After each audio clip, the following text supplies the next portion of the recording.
करीब करीब कहा जा रहा है कि 99% समाप्त हो सकते हैं। जी, आपने बिल्कुल सही सुना है कि हमारे जो बायोडीजल है इससे ये नॉन कार्सिनोजेनिक है, इसमें कार्बन उत्सर्जन बहुत ही कम होता है, एलईडी की संभावना बहुत कम है और सल्फर इसमें 0.03% है। यानी कुल मिला के यह प्रदूषण के लिए इको फ्रेंडली है और वातावरण के अनुकूल। एक और जो महत्वपूर्ण बात है सर कि देहात में जो फसल के बाद जो वेस्टेज रहता है उसको भी एक समस्या जिसके कारण किसान जलाते हैं, खेत की भी जो उर्वरा शक्ति है वो घटती है। तो इसलिए आप वो लेंगे, इससे किसानों को भी फायदा होगा उनका जो वेस्टेज। जी बिल्कुल, हम लोग हमारा जो सीएनजी प्लांट है वो सीएनजी हम यूज़ करेंगे, बनाएंगे। उसके लिए हम लोगों का मेन रॉ मटेरियल पुआल, जिसको हम लोग अपने यहाँ बोलते हैं, पुआल के पास से हम लोग पुआल को ही यूज़ करेंगे। इससे सबसे बड़ी बात, अच्छी यह बात होगी जो किसान जो पुआल को फेंक देते हैं या जला देते हैं अपने जान में, अपने कोई ऑप्शन नहीं, उसके पास कोई ऑप्शन नहीं है।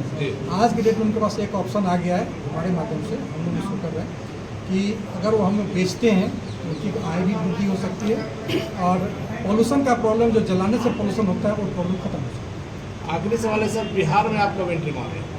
बिहार में हम लोग खड़े हैं, बिहार में हम लोग एंट्री मार चुके हैं, बस अब इसको एक्सपेंड करने के लिए। ये पेट्रोल पंप के हिसाब से हमने कहा। पेट्रोल पंप अभी हम लोग, हमारी मार्केटिंग टीम इस पर काम कर रही है और हम उम्मीद करते हैं कि अगले महीने से हम लोग इस पर काम हमारा स्टार्ट हो अगले महीने से। जी। अगर प्राइस की बात करें तो सर प्राइस क्या है इसका होगा पर लीटर?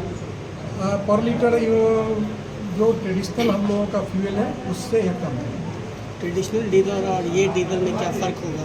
ट्रेडिशनल डीजल में उस डीजल में फ़र्क यह है कि इसमें कार्बन का उत्सर्जन कम है उस तेल के रिस्पेक्ट में। इसमें ऑक्सीजन 100% बर्न होता है। इसमें सीटोन की मात्रा अधिक रहने के कारण यह इंजन पर कोई इफेक्ट नहीं करता है और BS6 के लिए स्टैंडर्ड है। पर आप BS4 में भी बिना किसी तरह के कोई इंजन में चेंजिंग किए हुए भी, किसी तरह के कोई बदलाव के, बिना बदलाव के आप इसको यूज़ कर सकते हैं। सर यह यूज हो रहा है। इसका प्रोडक्शन कहाँ हो रहा है? अभी जो हम लोग यहाँ सप्लाई देंगे वो हमारे सिलवासा प्लांट से होगा।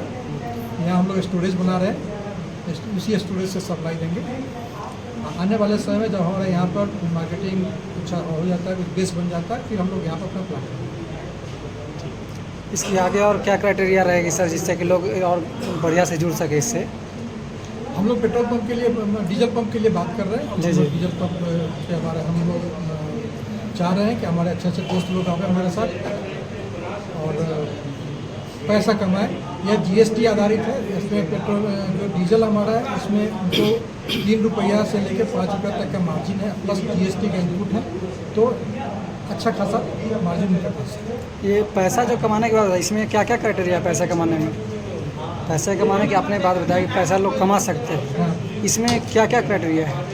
देखिए हमने बताया आपको, अभी जब हमारी बात चल रही थी, जी जी पहला तो अगर आप पेट्रोल पंप खोलते हैं जी वहाँ से पैसा कमा सकते हैं, एक ट्रेडिशनल बात है। जी जी। हम लोग किसान के लिए बात कर रहे हैं। किसान से हम लोग पराली लेते हैं या वेस्टेज लेते हैं, तो किसान की भी कमाई हो सकती है, वहाँ से एम्प्लॉयमेंट प्रॉब्लम वो सॉल्व कर ही रहे हैं। ठीक। सबसे बड़ी बात है, आपको बता दें, बिहार में अगर इनका हेडक्वार्टर खुल जाएगा तो इनका इस जितना भी टैक्स है वो बिहार को मिलेगा।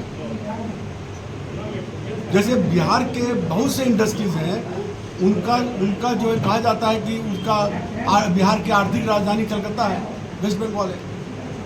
ऐसा था ही, कलकत्ता मतलब बिहार की राजधानी थी, तो सारे इंडस्ट्रीज़ का हेडक्वार्टर कलकत्ता में था, तो कलकत्ता को मिलता था यहाँ का बिहार में काम हो रहा है, बिहार की इंडस्ट्री है, अब उसका हेडक्वार्टर कलकत्ता में है, तो बिहार का जो धन राजस्व जो है वो वेस्ट बंगाल जाता था। अब जो है अब लोगों को पता चल रहा है कि नहीं, हम काम कहीं भी करें, लेकिन हमारा मुख्यालय जो है वो बिहार होना चाहिए, ताकि पूरे देश भर में प्रोडक्ट अगर बिकेगा तो उसका जो पैसा है, आय जो है वो बिहार को मिलेगा। क्योंकि बिहार के किसानों को कितना फ़ायदा होगा? यहाँ बिहार जो है अब कृषि आधारित अर्थव्यवस्था यहाँ पर ही है, उसी पर बिहार के का निर्माण होना है, और कृषि आधारित अर्थव्यवस्था पर ये जो डीजल है, डीजल का जब उत्पादन होगा तो एक बाई प्रोडक्ट होगा, क्योंकि जो वेस्टेज है, वेस्टेज तो बर्बाद जा रहा है, वो हमारे लिए हेडेक हो रहा है, नागरिकों के लिए हेडेक हो रहा है, वो पर्यावरण को खतरा पहुंचा रहा है। हम जब जब इनकी कंपनी अब उससे तेल निकाल रही है, उससे डीजल बना रही है, उससे इथेनॉल बनाएगी, उससे ऊर्जा के जो वैकल्पिक स्रोतों में उसको शामिल कर काम करेगी, तो डबल का ट्रिपल फायदा होगा। एक तो फायदा होगा आगे किसानों को, जो कि उनको कमाई उनकी होगी। यहाँ पर इंडस्ट्री होगा तो यहाँ के युवकों को रोजगार मिलेगा। फिर यहाँ के जो सरकार है उसको टैक्स मिलेगा। उसके साथ साथ जब ये सारा होने लगेगा तो इस पर पढ़ाई होगी, इस पर वैकल्पिक ऊर्जा के ऊपर जो विभाग की पढ़ाई अब कॉलेजेस में हो रही है, लेकिन फोकस एरिया नहीं है, उस पर होगा। ऐसा हो सकता है कि आने वाले समय में जो 4th जनरेशन में ये बायोडीजल जो है, बायोडीजल से कुछ और प्रोडक्ट निकल जाए, कोई ऐसा एलाइड प्रोडक्ट निकल जाए कि वो जो है वो पूरे दुनिया में उसकी चर्चा हो जाए। और ये तभी होगी जब आदमी काम करता है, जब तभी वो जो है उस रास्ते में आगे बढ़ता है, या तभी नई चीज़ आती है।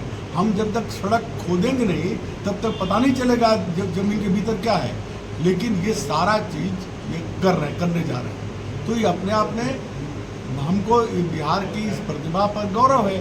बिहार के लिए हम ये देख रहे हैं कि ये अपने साथ न केवल रोजगार ला रहे हैं बल्कि अपने साथ प्रेरणा भी ला रहे हैं। क्योंकि बिहार के जो लोग हैं, बिहार के जो बाहर बिहारी लोग हैं, उनको इनसे प्रेरणा मिलेगी कि ये आ करके और अपना साम्राज्य खड़ा कर सकते हैं, तो वो क्यों नहीं खड़ा कर सकते?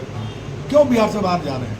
आप बिहार में अपने घर में काम करिए और घर को हेडक्वार्टर बनाइए, और घर में अपार संभावनाएं हैं।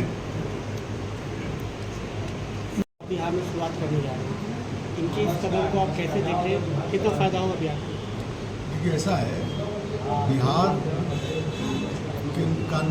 बिहार में आप कहाँ से हैं सर, तो अपना परिचय दे देंगे। घर मेरा मधुबनी है। जी नाम सर? मेरा नाम सुजीत कुमार। जी सर? सुजीत कुमार। जी